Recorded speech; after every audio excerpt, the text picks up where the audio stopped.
তালপাটি ঘাট অথবা উড়িষ্যার বর্ডার কিয়াগেড়িয়া অথবা একেবারে নারায়ণগড় সবং বর্ডার এই জায়গা থেকে আপনারা এসেছেন। আপনাদের বাড়ি ফিরতেও হবে। আমরা আর 30 মিনিটের মধ্যে কিছু কাজের কথা আপনাদের বলে দিতে চাই, কারণ লোকসভা নির্বাচনের আগে আমাদের ভাজপা পরিবার, সেই পরিবারের কাঁথির আজকে সর্ববৃহৎ আমাদের সম্মিলনী। তাই সকলকে একটু ধৈর্য ধরে কিছু কথা, কিছু যুক্তি, কিছু পরামর্শ এবং লক্ষ্যে অবিচল থেকে আমাদের যুদ্ধ জয়ের শপথ নেওয়ার আবেদন জানাই। আমি প্রথমেই এই মণ্ডল যে 4টি রামনগরের আছে তার সভাপতিদের কৃতজ্ঞতা জানাবো।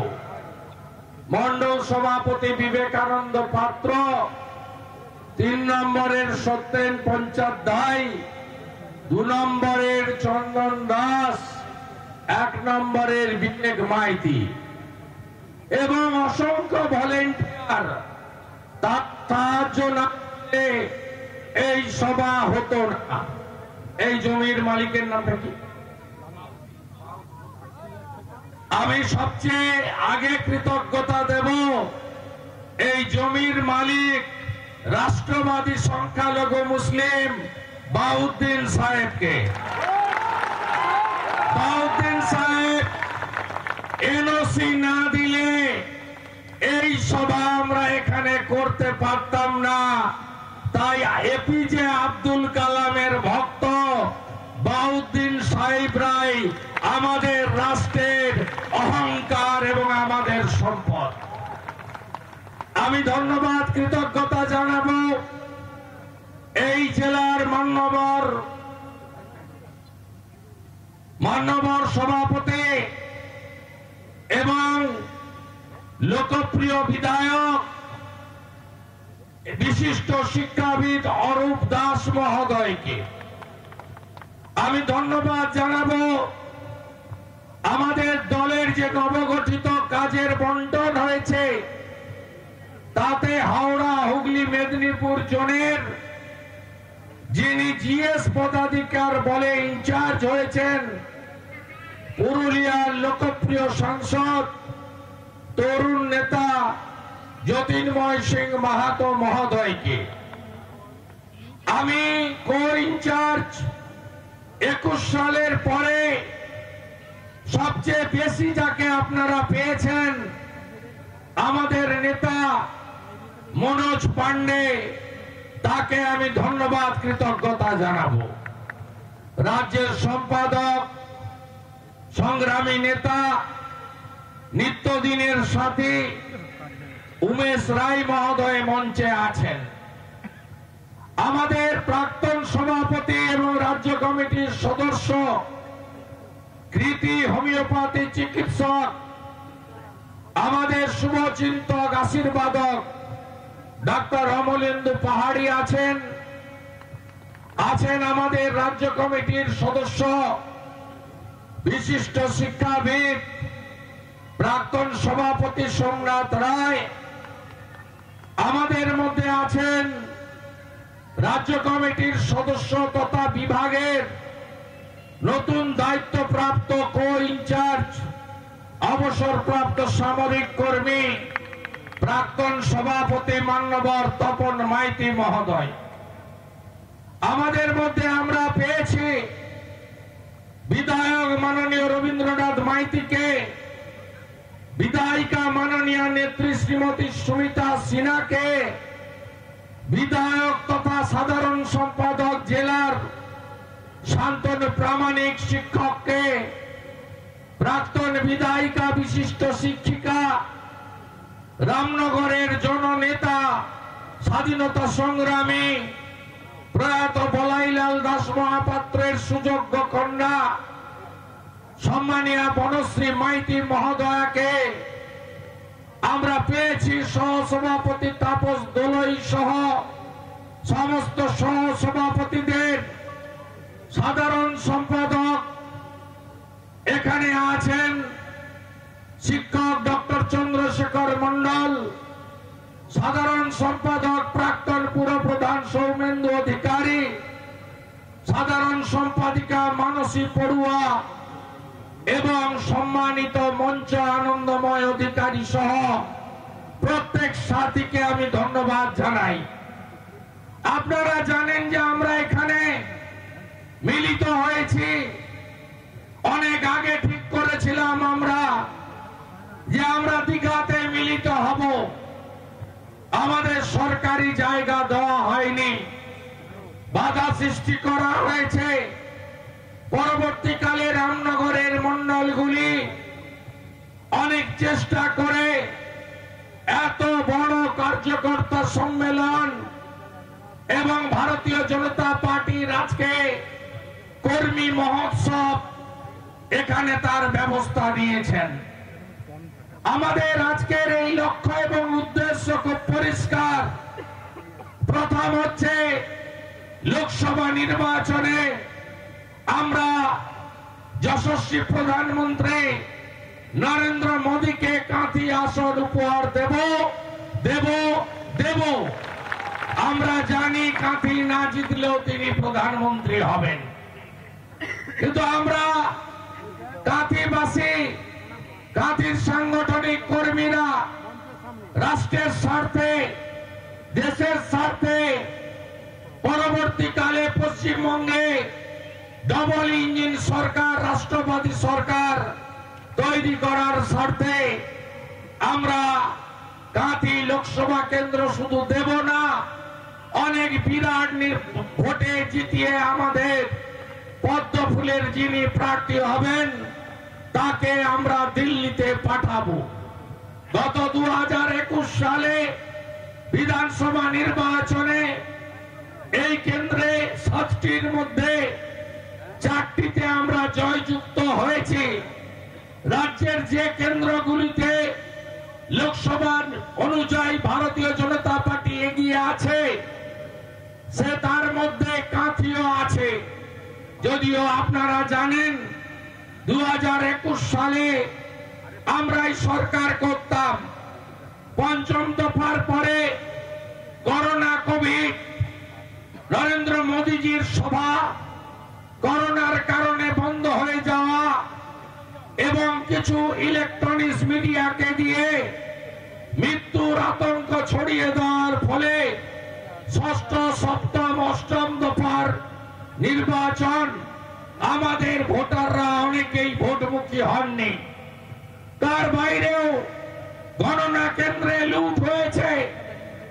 আইপ্যাকের লোকেরা তারা নীল রঙের রেবন পরে এই ভুয়া জালি শিক্ষক, ভুয়া শিক্ষাকর্মী যাদের পরবর্তীকালে হাইকোর্ট বাতিল করেছিল সেই গণনা কর্মীদের সঙ্গে যোগ সাজস করে আমাদের গণনা কেন্দ্রে 30-40টার বেশি আসন গণনাতে লুট করেছে। আমরা মাত্র 400 ভোটে তমলুক আসন হেরেছি, আমরা মাত্র 500 ভোটে দাঁতন আসন হেরেছি, আমরা 2000 ভোটে মহিষাদল হেরেছি, আমরা 2100 ভোটে নারায়ণগঞ্জ হেরেছি। এমন 63টা বিধানসভা কেন্দ্র আছে যেখানে আমরা সামান্য ভোটে হেরেছি, তার কারণ গণনায় কারচুপি। কিন্তু আমরা জানি বর্তমান এই রাজ্যে 2.5 বছর অতিক্রান্ত হয়ে যাওয়া তৃতীয়বারের তোলামূল সরকার, তাদের যা দুর্গন্ধ বেরোচ্ছে, তাদের চুরি দুর্নীতি যেভাবে সামনে আসছে, তাতে এই সরকারকে ভবিষ্যতে টিকিয়ে রাখার ক্ষমতা ভূ ভারতে, ভূ পৃথিবীতে কারণ নেই, আমরা স্পষ্টভাবে বলতে পারি।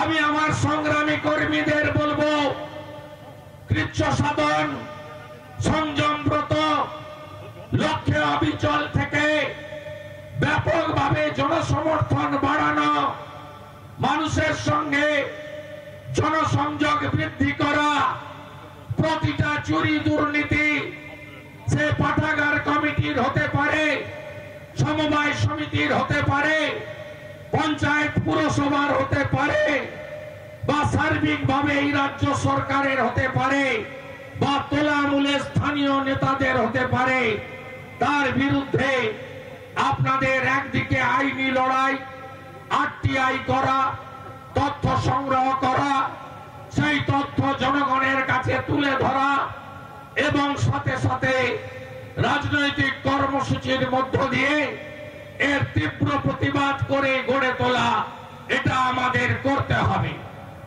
আমাদেরকে বুথে কর্মী সংখ্যা আরো বাড়াতে হবে, বুথ কমিটির সভা নিয়মিত করতে হবে। 5ই জানুয়ারি ভোটার লিস্ট বেরোবে, এই ভোটার লিস্টে যদি কোথাও ভিডিওরা যারা তৃণমূলের কথায়, আইপ্যাকের কথায় তারা যদি 2 নম্বরই করে থাকে, মৃত নাম রেখে থাকে, কোন রোহিঙ্গার নাম উঠিয়ে থাকে, কোন 18 বছরের কম লোকের নাম তুলে থাকে, আপনাদের দায়িত্ব 5ই জানুয়ারির পরে ভোটের আগে ভোটার লিস্ট না খুলে পূর্বাহ্নে ভোটার লিস্ট খুলে ভোটার লিস্টের তথ্য সংগ্রহ করে আমাদের জেলা অফিসে জেলা টিমকে পৌঁছে দেওয়া, এ কাজটা আমাদের করতে হবে। লোকসভা নির্বাচন কি হতে চলেছে, আমাদের কিছুদিন আগে রাজ্যে ভোট হয়েছে কয়েকটা জায়গায়, মিজোরাম ছেড়ে দেন, অত্যন্ত ছোট স্টেট, একটা লোকসভা কেন্দ্র, বাকি 4টে রাজ্য, বড় রাজ্য মধ্যপ্রদেশ, বড় রাজ্য রাজস্থান, বড় রাজ্য ছত্তিশগড়, তারপরে তেলেঙ্গানা। আপনারা সেখানে দেখেছেন রাজস্থান আর ছত্তিশগড়ে কংগ্রেসের সরকার ছিল, তেলেঙ্গানাতে আমাদের একমাত্র একজন এমএলএ ছিল। আজকে 4টে রাজ্যের নির্বাচনে মোদি গ্যারান্টি জিতেছে। আমরা মধ্যপ্রদেশ, রাজস্থান, ছত্তিশগড়ে বিপুল ভোটে জিতেছি, তেলেঙ্গানাতে বৃহৎ শক্তি হিসেবে আত্মপ্রকাশ করেছি। পিসিমণি, যার নতুন নাম আমি দিয়েছি চোর মমতা, সেই चोर ममता বলেছিল सेमीफाइनल में ही हार जाएगा, फाइनल में तो उखाड़ फेंक दूंगा। তা সেমিফাইনালে কার ভান্ডা ফোড় হয়েছে, সেমিফাইনালে ইন্ডির পিন্ডি চটকে গেছে। এখন ইন্ডির লোকেরা শোক সভা করছে আর ডেট ঠিক করছে গোয়ায় গিয়ে পিন্ডি দেবে। এই হচ্ছে বিরোধীদের অবস্থা। গোটা ভারতবর্ষ জেনে গেছে 400 আসন নিয়ে নরেন্দ্র মোদীজি তৃতীয়বারের জন্য সরকার তৈরি করবে। আমরা আমাদের যে লাভার্থীর কথা জ্যোতির্ময় সিং মাহাতো সাহেব বললেন, আমাদের লাভার্থী অধিকাংশ জায়গায় বঞ্চিত লাভার্থী। উড়িষ্যায় এই জিনিস পাবেন না, অন্য রাজ্যে পাবেন না। সেখানে ভোটের সময় দল দেখা হয়, রাজনীতি হয়, ঝান্ডার লড়াই হয়, আর সারা বছর কেন্দ্র তার কাজ করে, রাজ্য তার কাজ করে, হকদাররাই তারা বেনিফিট পায়। এই একমাত্র রাজ্য, এই রাজ্যে সারা বছর নোংরা রাজনীতি হয়। একটা শৌচালয় ইজ্জত ঘর নরেন্দ্র মোদীজি 14 কোটি ইজ্জত ঘর দিয়েছেন ভারতে, 72 লক্ষ ইজ্জত ঘর শৌচালয় দিয়েছেন বাংলায়। বাংলার আওয়াজ, বাঙালির আবেগ, জি 24 ঘন্টা।